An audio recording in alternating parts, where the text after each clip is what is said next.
صحیح مسلم شریف میں international number کے مطابق فضائل علی والے چیپٹر میں یہ پہلی حدیث ہے 6217. عامر بن سعد بن ابی وقاص نے حدیث بیان کی ایک جگہ پہ کہ نبی صلی اللہ علیہ وآلہ وسلم نے فرمایا علی کی میرے ساتھ وہی نسبت ہے جو ہارون کی موسیٰ کے ساتھ، مگر میرے بعد کوئی نبی نہیں ہے. یعنی اگر میرے بعد کوئی نبی ہوتا تو مولا علی ہوتے. ایک حضرت عمر کے بارے میں بھی حسن درجے کی روایت ہے، وہ ترمذی میں ہے، اور یہ مسلم شریف میں مولا علی کے فضائل میں پہلی حدیث ہے اور بخاری میں بھی موجود ہے. مسلم میں کیا ہے 6217، یہ مسلم کا طریق پڑھ رہا ہوں. عامر بن سعد بن ابی وقاص نے یہ حدیث کی بیان کر دی. اب دور تھا آل امیہ کا، حضرت معاویہ کا رضی اللہ تعالیٰ عنہ. اب ان کو تو یہ باتیں ہضم نہیں ہو رہی تھی کہ ممبروں پہ سب و شتم ہو رہا ہے اور ادھر علی کی نسبت وہ ہے جو ہارون کی موسیٰ کے ساتھ، جو چھوٹی نسبت تو نہیں ہے، مگر میرے بعد کوئی نبی نہیں. انہوں نے کہا وہ حضرت موسیٰ کو سپورٹیو ہارون تھے تو نبی الاسلام کے ساتھ اس لیول کے سپورٹیو مولا علی تھے. تو وہ سعید ابن مسیب تابعی، کتنا بڑا تابعی ہے یہ. اس نے جب حضرت سعد کے بیٹے سے یہ حدیث سنی نا تو اس نے کہا کہ میں تمہارے باپ سے خود جا کے حدیث سنتا ہوں. یہ ایویں نہیں کولو پہ مارتا تو. سعید ابن مسیب آیا ہے پھر سعد ابن ابی وقاص کے پاس. سعد ابن ابی وقاص فوت ہوئے 56 ہجری میں حضرت معاویہ کے دور حکومت میں. ان سے 4 سال پہلے فوت ہوئے 60 ہجری میں حضرت معاویہ رضی اللہ عنہ فوت ہوئے. یعنی یہ یزید کا زمانہ نہیں ہے، حضرت معاویہ کا زمانہ ہے. میں یہ بتا رہا ہوں ساتھ ساتھ کہ یہ نون لیگ کا دور ہے، یہ پی ٹی آئی کا دور ہے، یہ پیپلز پارٹی کا دور ہے. یہ آپ کو بتا رہا ہے، یہ کلیئر ہونا چاہیے. اچھا جی، بہرحال میں ان ادوار کو پھر بھی ان دور سے بہتر سمجھتا ہوں، کیونکہ آج کل تو یہ کام نہیں ہو رہا کہ ممبروں پہ حضرت علی پہ لعنت ہو رہی ہو آفیشلی گورنمنٹ لیول کے اوپر. انڈیویجولی کو بکواس کر دے ولادہ بات. تو وہ اب آئے سعد ابن ابی وقاص کے پاس اور کہا جی حضرت اس طرح آپ کا بیٹا حدیث بیان کرتا ہے، کیا آپ نے نبی علیہ السلام سے یہ حدیث سنی ہے؟ تو سعد ابن ابی وقاص جو عشرہ مبشرہ 10 صحابہ میں سے ہیں، نبی علیہ السلام کے ماموں لگتے ہیں رشتے میں، اور مولا علی کا قول ہے بخاری اور مسلم میں نے سعد ابن ابی وقاص کے علاوہ کسی شخص کے لیے حضور کی زبان سے نہیں سنا کہ میرے ماں باپ تیرے پہ قربان، اے سعد تیر چلا احد کے موقع پر. حضور نے کہا میرے ماں باپ تو قربان. اس شخص سے ایک تابعی آ کے پوچھ رہا ہے کہ کیا آپ نے رسول اللہ سے یہ سنا ہے کہ علی کی میرے ساتھ وہی نسبت ہے جو ہارون کی موسیٰ کے ساتھ؟ تو حضرت سعد کہہ رہے ہیں ہاں میں نے خود سنا ہے. تو اب تسلی ہو جانی چاہیے نا. لیکن نہ سر، آل امیہ نے جو زہر گھولا ہوا تھا، ممبروں پہ صبح شام لعنت ہو رہی تھی، علی پر لعنت، علی سے محبت کرنے والوں پر لعنت. تو سر سعید ابن مسیب بھی لڑکھڑا گیا، اس کو صحابی پہ یقین ہی نہیں آ رہا. اچھا وہ پھر دوبارہ پوچھتا ہے کہ سعد کیا واقعی سنی ہے حدیث؟ اور سعد ابن ابی وقاص نو آ گیا غصہ. انہوں نے نا یوں اپنی دونوں انگلیاں اٹھائیں، یہ مسلم شریف ہے سر، یہ موضوعات شریف نہیں ہے، مسلم 6217 اپنے کانوں پہ رکھی اور کہا میرے کان بہرے ہو جائیں اگر میں نے خود نبی علیہ السلام سے یہ بات نہ سنی ہو کہ علی کی میرے ساتھ وہی نسبت ہے جو ہارون کی موسیٰ کے ساتھ، مگر اس کے بعد میرے بعد کوئی نبی نہیں. یہ آپ نے دیکھا. اور سر ہماری ویڈیوز آپ کہہ رہے ہیں لوگوں کو ہضم نہیں ہو رہی، اور سر تابعین کو حدیثیں نہیں تھی ہضم ہوتی، اور عام تابعی نہیں. ابراہیم نخعی کو چھوٹا بندہ ہے یار، سعید ابن مسیب کو چھوٹا بندہ ہے. آپ کے علماء اور آپ کے بزرگ بابے پرانے امام بھی، ان کی کیا اوقات ہے سعید ابن مسیب اور ابراہیم نخعی کے مقابلے پہ، جب ان کو اتنے بڑے بڑے بغالتے لگے ہوئے ہیں اور آل امیہ کی وجہ سے اتنے بڑے دھوکے دیے گئے ہیں، تو سر ان کی کیا حیثیت ہے؟ اور آپ کے جو یہ زر خرید مولوی جو بیچارے ویڈیوز ریکارڈ کروا رہے ہیں، ان کی تو کوئی حیثیت ہی نہیں ہے. ان کے بڑے بزرگوں کی کوئی حیثیت نہیں، بڑے اماموں کی، جبکہ تابعین کو اتنا بڑا دھوکہ دے دیا گیا. تو یہ میرے بھائیو یہ تلخ حقیقت ہے. اب وہ حدیث بھی آپ سن لیں کہ آل مروان آل امیہ مولا علی پر لعنت کرتے تھے. صحیح مسلم میں حدیث ہے انٹرنیشنل نمبر کے مطابق 6229. بخاری میں بھی ہے لیکن وہ کنٹرولڈ الفاظ کے ساتھ ہے. بخاری کا نمبر ہے 3703. امام بخاری ذرا ایک شریف النفس آدمی تھے، وہ بٹوین دا ورڈز بات کرتے تھے. وہ صرف اتنا کہتے ہیں کہ سال ابن سعد السعدی کو بلایا گیا ممبر پہ کہ حضرت علی کے بارے میں کہو. کہ کہو؟ امام بخاری نے کہا رہن دو نا، سمجھ جاؤ نا. لیکن امام مسلم نے کہا نہ میں وابی، نہ میں وابی، میں ہوں مسلم علمی کتابی. تو امام مسلم نے کہا میں تو علمی کتابی بندہ ہوں. 6229 امام مسلم نے نقل کیا کہ سال ابن سعد السعدی کو بلایا گیا آل مروان میں سے، گورنر مدینہ، یہ سارے آل امیہ، حضرت معاویہ کے گورنر مروان بن حکم اور اس کی اولاد، اور کہا کہ حضرت علی پر آ کر سب و شتم کرو. یہ کہتے سب کا مطلب تنقید ہے. نہ سر، مسلم شریف 6229 موضوعات شریف نہیں، مسلم شریف. تو وہ کہتے ہیں میں معاذ اللہ، میں کیوں علی ابن ابی طالب پر لعنت کروں؟ سال ابن سعد السعدی سابقون اولون میں سے تھے، شروع کے مسلمانوں میں سے. اور ان کے بارے میں بخاری مسلم میں وہ حدیث بھی ہے کہ یہ آل امیہ کے دور میں نا جب حج کے موقع پہ لوگ ان کو بوڑھے بوڑھے صحابہ کو تلاش کرتے تھے نا آ کے، جڑے بالکل ایج تو رہ گئے سن، یعنی جو تابعین ہیں وہ تو کہتے ہیں 50 سال پہلے ہوتے تھے، اسی سے آپ ہی ہوتے، تو وہ پھر بوڑھے صحابہ کو تلاش کر کے ان سے باتیں سنا کرتے تھے. تو سال ابن سعد السعدی پھر ان کو بتایا کرتے تھے بخاری مسلم میں کہ اللہ کی قسم میں جانتا ہوں غزوہ احد کے موقع پر کس نے حضور کا زخم دھویا تھا اور کس نے مرہم پٹی کی تھی. علی ابن ابی طالب پانی ڈالتے تھے اور سیدہ فاطمہ دھوتی تھی، اور جب خون نہیں رکتا تھا تو انہوں نے ایک کاٹن کے کپڑے کی راکھ جلا کے ادھر رکھ دی. یہ بخاری مسلم دونوں میں حدیث موجود ہے. تو مجھے سمجھ نہیں آتی تھی یہ قسمیں اٹھا اٹھا کے یہ باتیں کیوں کرتے تھے. کیوں؟ اس زمانے میں آل امیہ لعنت کر رہے تھے تو وہ حضرت علی کے فضائل سناتے تھے. زید بن ارقم کے بارے میں مسلم شریف میں جو آتا ہے وہ آخر میں حدیثیں آئیں گی غدیر خون کی. ان کو لوگ کیا کہتے ہیں جی آپ تو بڑا عرصہ آپ کا حضور کے ساتھ گزرا ہے, آپ تو چند بچے کھچے بزرگوں میں سے ہیں, بزرگان دین میں سے ہیں, بتائیں حضور سے ہم نے کیا سنا. ان کا مجھے زیادہ باتیں تو یاد نہیں, غدیر خون یاد ہے, قرآن اور اہل بیت. پھر وہ پوری حدیث بیان کرتے ہیں. غدیر خون پہ لاکھوں لوگوں نے میرا کلپ دیکھا. آپ یوٹیوب پہ غدیر خون لکھے نا تو انجینئر صاحب سامنے آ جائیں گے, کیا حکم ہے میرے آقا, جن کٹا توڑا, تو وہ جن کٹا ہے.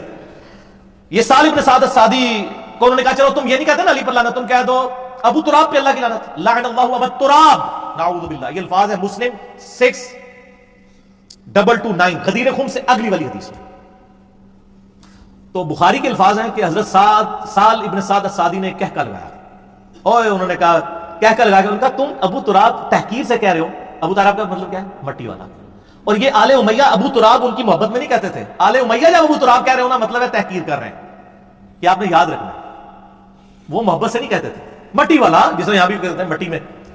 حالانکہ حضرت علی کی کنیت تھی ابو الحسن. تو سال نے کہہ کر لگایا, انہوں نے کہا ہاں تم کہہ رہے ہو کہ ابو تراب میں کہہ دوں, اور یہ بڑا تحقیر سے. اور مولا علی تو سب سے زیادہ اس نام سے خوش ہوا کرتے تھے. پھر ذرا ان کا پارا نیچے آیا, انہوں نے کہا یہ ابو تراب پھر نام کیسے پڑ گیا, سانو تو بچپن تو ہی پڑھایا گیا کہ یہ نیوا کرنا ہے علی کو, تو کہہ رہے علی خوش ہوتا سی سر گلا سن کے. ان کا میں تمہیں بتاتا ہوں, ایک دفعہ سیدہ فاطمہ اور سیدنا علی کے آپس میں چپکلش ہوئی میاں بیوی کے ناطے. سیدنا علی ناراض ہو کے گھر سے چلے گئے, نبی علیہ السلام تشریف لائے, کہا تیرے چچا کا لڑکا کدھر ہے, کہا رسول اللہ ناراض ہو کے چلے گئے. آپ نے بندے دوڑائے, دیکھو علی کہاں ہے. یہ نہیں کہا علی کو بلا کے لاؤ, لوگوں نے آگے بتایا مسجد نبی میں لیٹے ہوئے مٹی میں. علی نے کدھر جانا تھا سر, مسجد میں. درویش آدمی, نبی علیہ السلام خود تشریف لے گئے, اپنے مبارک ہاتھوں سے مٹی جھاڑی اور کہا اٹھ ابو تراب, اٹھ ابو تراب, اے مٹی میں لپٹنے والے اٹھ. سیدنا علی اتنے خوش ہوئے کہ انہوں نے اپنی کنیت ابو تراب رکھ لی, ابو الحسن بھول گئے. تو انہوں نے کہا تم کہہ رہے ہو ابو تراب تحقیر سے, مولا علی کے سامنے کو ابو تراب کے, وہ تو خوش ہوں گے. ٹھیک ہے, جیسے بخاری میں آتا ہے, وہ جل کہتا تھا یار ہم محمد کہتے ہیں, تو محمد کا تو مطلب ہے جس کی حمد کی جائے, تعریف والا, تو ہم اس کا نام مزمم رکھ دیتے ہیں. تو نبی اسلام تک بات پہنچی, آپ نے فرمایا مزمم کو کہتے ہیں, میں تو محمد ہوں, میں تو مزمم نہیں ہوں. تو یہ آل امیہ ابو تراب کہتے تھے حضرت علی کو نیچا کرنے کے لیے. حضرت علی کہتے تھے ہاں میں تو ابو تراب ہوں, یہ میرا نام تو نبی اسلام نے ابو تراب رکھا ہوا ہے.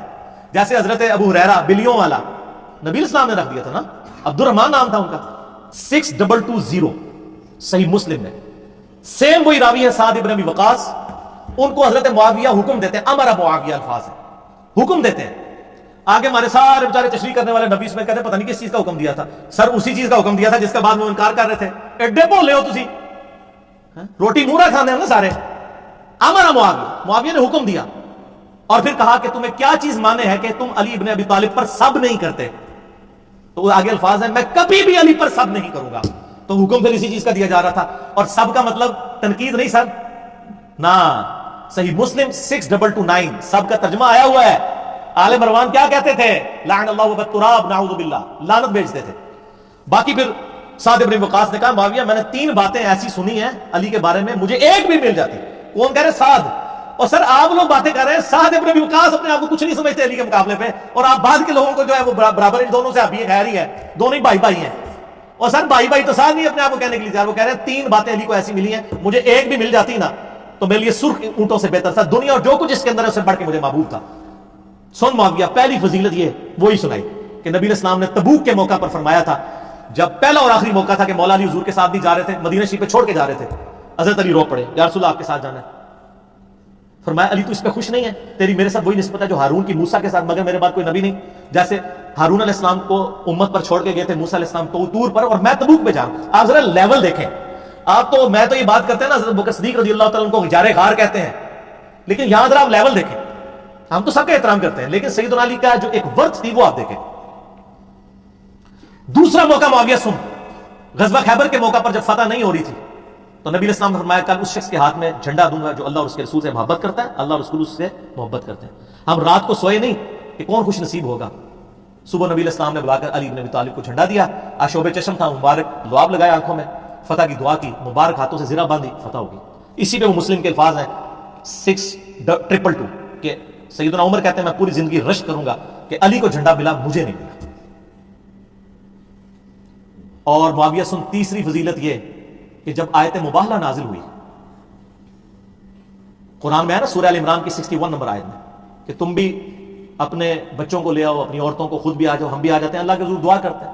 وہ تو پھر بھاگے نجران کے عیسائی، ورنہ تو یرموک وہیں پہ ہو جانی تھی، ختم ہو جانا تھا سب کچھ۔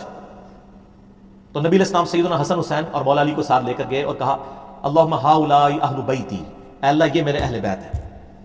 یہ 3 موقع، اور باقی روایتوں میں ایک چوتھا موقع بھی آتا ہے غدیر خم والا، من کنت مولہ فہذا علی مولہ۔ سعد ابن ابی وقاص نے وہ چوتھی فضیلت بھی ذکر کی اور کہا معاویہ مجھے تو ایک بھی مل جائے تو میں اپنے آپ کو بڑا خوش نصیب سمجھوں گا، چاہے جائے کہ مولا علی کے اوپر میں سب و شتم کروں۔ اور یہ کہتے ہیں نہیں وہ تو پوچھ رہے تھے کہ جی یہ باقی لوگ کرتے ہیں، آپ کیوں نہیں کرتے ہیں، مجھے کچھ فضائل سنائیں۔ یہ باقی لوگ جو کر رہے تھے وہ کس کی حکومت میں، کس کی، وہ کہتے ہیں نہیں وہ خود نہیں کرتے تھے، ان کے نیچے والے لوگ کرتے تھے۔ سر یہ نیچے والے لوگ جو ہیں کس کے کہنے کے اوپر کر رہے ہوتے ہیں؟ بڑوں کی شے ہوتی ہے تو نیچے والے کر رہے ہوتے ہیں نا، ورنہ بڑے رکوا نہیں سکتے۔ تو وہ کہتے ہیں نہیں وہ ویسے فضائل سننا چاہتے تھے۔ فضائل سننے کا یہ طریقہ ہے کہ تجھے حکم دیا اور پوچھا تجھے کون سی چیز مانے کہ تو نہیں کرتا، ٹھیک ہے۔ یہ خود سے نا وہ امام نبی اور باقی لوگ نا رنگ بھرتے ہیں، اور پھر وہ لکھتے بھی ہیں کہ ہم پر واجب ہے کہ ہم اس طرح کی حدیثوں کی تعویل کریں، توڑیں ان کو حدیثوں کو، ٹھیک ہے۔ یہ ہم پہ فرقے ہونے کی وجہ سے واجب ہے۔ حدیث خود اپنی حفاظت کرتی ہے۔ اسی کا ایک طریق سنن نسائی الکبریٰ میں ہے 8439 خصائص علی والے چیپٹر میں، اس میں آگے الفاظ ہے کہ حضرت سعد کا بیٹا کہتا ہے جب معاویہ نے یہ باتیں سعد سے سنی تو جتنے دن مدینہ شریف رہے ایک کلمہ حضرت علی کے خلاف نہیں نکالا، اتنے ڈر گئے کہ میں اب سعد کے سامنے نا حضرت علی کی برائی کروں۔ تو یہ پتہ چل گیا وہ فضائل نہیں سن رہے تھے، وہ کسی اور چکر میں تھے۔ آخری مثال، چوتھی مثال غدیر خم کی حدیث، وہ بھی آپ نے صرف تھوڑی سی سنی ہے نا، اس میں بھی یہ آل امیہ کی کارستانیاں موجود ہیں۔ چوتھی مثال ہے غدیر خم کی، صحیح مسلم میں 4 طرق ہے انٹرنیشنل نمبر کے مطابق 6225 سے 6228 تک، یہ مسلم شریف میں جے پی جی ہم اٹیچ کر دیں گے۔ 2 طریق میں ایڈریس کروں گا، 6225 اور 6228۔ مشہور حدیث ہم نے اپنا منش میں بھی لکھی ہے۔ نبی اسلام نے مکے سے مدینے آتے ہوئے حجۃ الوداع کے موقع پر 18 ذوالحجہ کو خم نامی گاؤں میں پانی کے لیے پڑاؤ کیا اور اپنی وفات سے 2.5 مہینے پہلے خطبہ دیا، اے لوگوں آگاہ ہو جاؤ میں بھی ایک انسان ہوں، قریب ہے کہ اللہ کا قاصد یعنی موت کا فرشتہ میرے پاس آئے اور میں اس کی دعوت قبول کر لوں۔ میں اپنے بعد تم میں 2 بھاری چیزیں چھوڑ کر جا رہا ہوں، ان میں سے پہلی چیز اللہ کی کتاب ہے، اس میں ہدایت ہے، اس میں نور ہے، یہ اللہ کی رسی ہے، وَاعْتَصِمُوا بِحَبْلِ اللَّهِ جَمِيعًا وَلَا تَفَرَّقُوا۔ یہ ہے جو اس کو پکڑے گا وہ ہدایت پر ہوگا، جو چھوڑ دے گا وہ گمراہ ہو جائے گا۔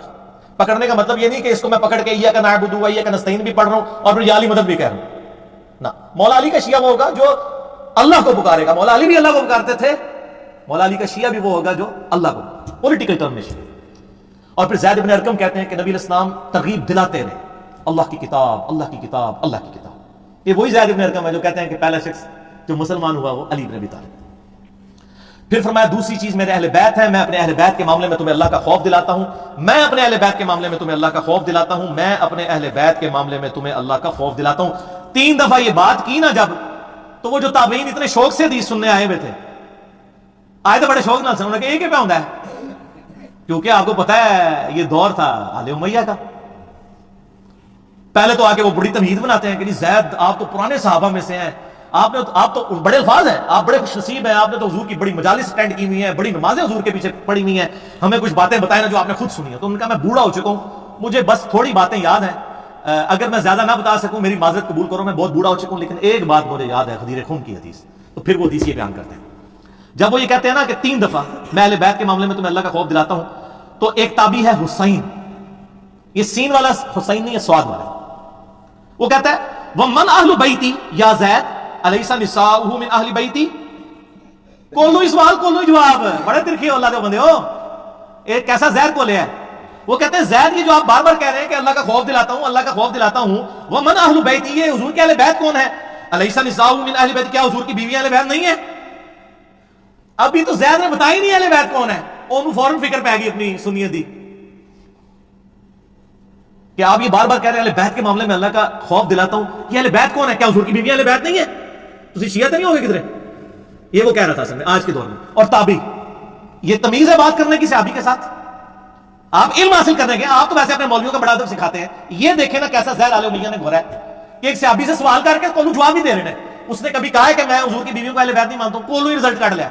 زید اہل بیت کون ہے؟ کیا حضور کی بیویاں اہل بیت نہیں ہے؟ اس کے پیچھے جو زہر گھلا ہوا ہے نا، وہ پھر انجینئر صاحب نے ایکسپلور کیا نا، انجین نہیں کر کے۔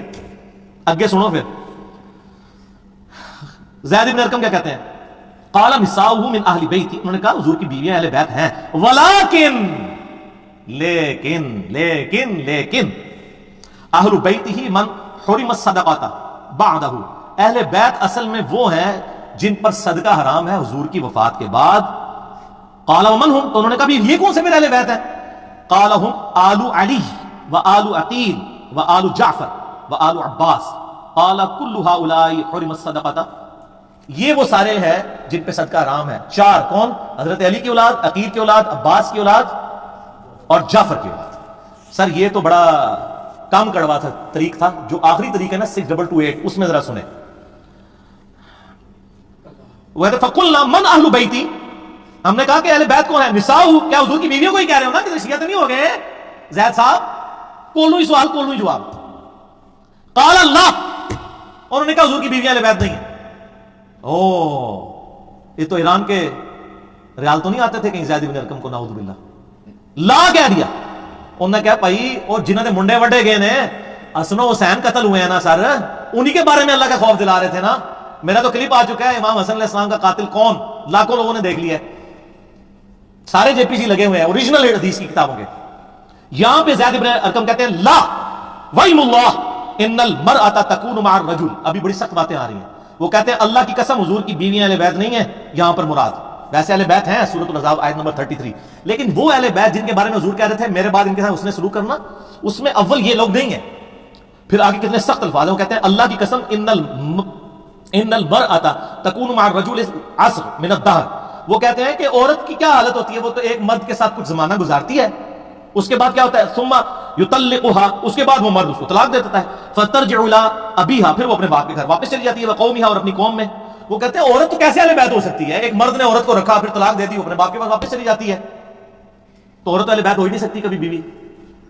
اہل بیتہ اصلہ، اصل میں اہل بیت کون ہے؟ واثبتہ الذین حرموا الصدقہ بعدہ، اصل میں اہل بیت وہ ہیں جو حضور کے خونی رشتے کے لوگ ہیں جن کے اوپر حرام ہے صدقہ، اور وہ ہیں آل علی، آل عقیل، آل عباس اور آل جعفر. کیونکہ خونی اور دودھ کا رشتہ تو آپ ختم نہیں کر سکتے، بیوی سے تو جب چاہے توڑ سکتے ہیں. حالانکہ حضور نے کسی بیوی کو طلاق نہیں دی، لیکن زید بن ارقم میرا خیال ہے وہ صحیح مسلم علمی کتابی تھے. اگر وہ وابی ہوتے یا بابی ہوتے تو کوئی اور بات کرتے. یہ جناب چوتھی مثال تھی کڑوی.